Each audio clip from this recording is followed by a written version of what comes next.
What I am proposing with this presentation is a concise examination of the trade union that connects architectural experimentation with man-made architecture, the architectonics of nature, the planet, the cosmos, within and without which is the human body, the lieu par excellence of Anthropocenic architectural theory and praxis. I investigate how the premises of Japanese metabolist architecture dialogue with dystopian narratives of the human-machine relationship in popular culture, such as in film director Shinya Tsukamoto's Tetsuo the Iron Man, and how the dialectic intertwines with experiments in body modification such as Stellark's body prosthetics, Orlan's body art, and Laval-Gentet bioart. How, finally, the aforementioned practices cross-fertilize, intersect, and mutate in their proliferation. I maintain that this multi-species offshoots project of a coexistence mechanical and biological, of techne and biotechnology, are fundamentally architecture of displacement, projects which result in morphological modifications of the human body and its perception of reality within temporal and spatial horizons, the alienation of the body from a space inhabited but only partly lived in. Thus, a provoked sense of displacement which stands as counterpoint to the notion of emplacement, or the attunement of the body within the lived space, in anthropologist David Howe's notion. I observe, moreover, that the repercussion of continuous and perturbing displacement of the human body in postmodern society are closely associated with abatement of the principle of individuation, as per Gilbert Simondon's notion, Bernard Stiegler's critique and concern. According to Simondon, individuation is never in isolation or mine alone. It always posits itself as an individuation of a group to which I relate, and to which I belong precisely through my relationship. Therefore, I participate in this individuation through my engagement with the group itself.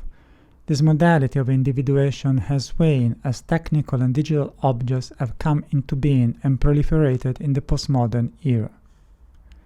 In the early years of post-war Japan until the late 70s, metabolism was an architectural movement led by architect Kenzo Tange, which combines ideas of architectural megastructures with principles of biological growth of organisms. While megastructuralism has existed as a concept since ancient times, in the postmodern era after the Second World War, it materialized as an international project that envisions urban compositions of massive individual structures, with orders and hierarchies created by large permanent structures and supporting smaller transitional ones. Metabolism develops an explicit dialogue with the body, human and eventually non-human. The movement's name refers directly to a biological milieu, the city as an organic living body, with its own digestive and metabolic processes. A human being becomes part of a meta-metabolic structure in which home and workplace are designed, regulated, and enforced by technological processes that ingest and mold bodies and objects alike. Human beings who live in boxes, following the words of Tetsuo Uzala, the character from the eponymous film of Akira Kurosawa. Based on technological and economic events that occur almost synchronically, a hypertextual relationship exists between popular culture, film, and television. Escalation of popular demand for film and television in the 50s and 60s defined new habits and perceptual experiences. Celluloid, photographic film, and the cathode ray tube were the primary technologies of modern film and television respectively. Screens and boxes, images within images, boxes within boxes. Shinya Tsukamoto Tetsuo the Iron Man, dated 1989, is one of many reverberations of the novel relationship between technology, machines, and architecture.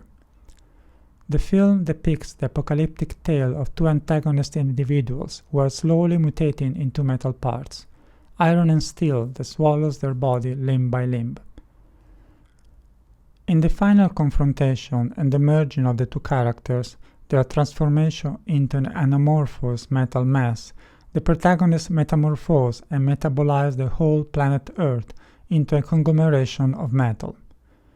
The wish to absorb the world into a mass of metal goes hand in hand with the metabolist concept of conglomerating urban space into a gargantuan living unit. In Tetsuo the Iron Man, through an erotic epiphanic self-annihilation, the body of flesh and bones mutates into assorted metal parts.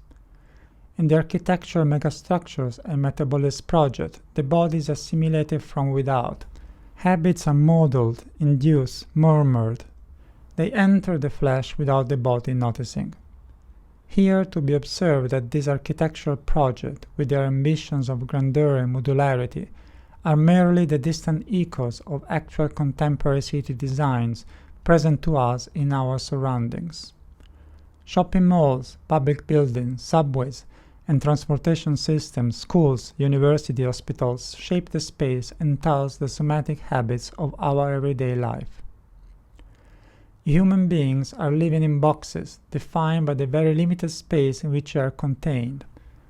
What cannot be assimilated and reshaped by technical objects is eventually transformed and penetrated with the aid of digital objects, mobiles, internet devices, computers, apparatus of virtual and augmented reality. Stepping out from Tetsuo the Iron Man with its analog procedure for reshaping the architecture and morphology of the body, I step into the lieu of artistic practices of Stellark's body prosthetics, Orlan body art, and Laval-Jantet bio art. What follows is a brief examination of selected works of these artists within their area of interest. The order with which I examine these practices follows an internal logic of reconnaissance of the body, starting from its surface, proceeding to penetrate the skin, and lastly mutating the biology within.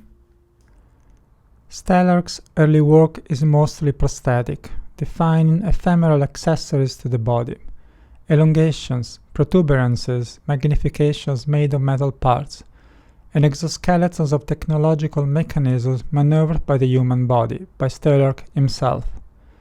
In recent years, with his third ear project, a cell-cultivated ear surgically attached to his left arm, he moved in the direction of Orlan's and Laval-Jantet's exploration.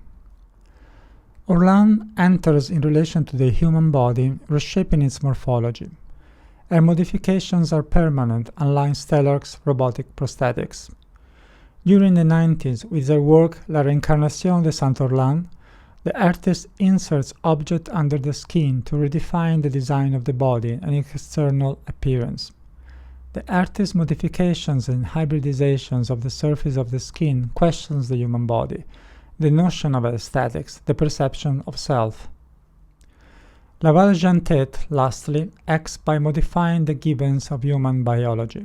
In 2011, during a one-hour performance, she takes in a transfusion of equine blood plasma. Over a period of several months, she prepared her body to receive the horse plasma with injection of horse immunoglobulins. Here the artist is crossbreeding species, blurring long-established boundaries of the animal realm, defying biological archetypes and taboos, and pushing phenomenological experiences.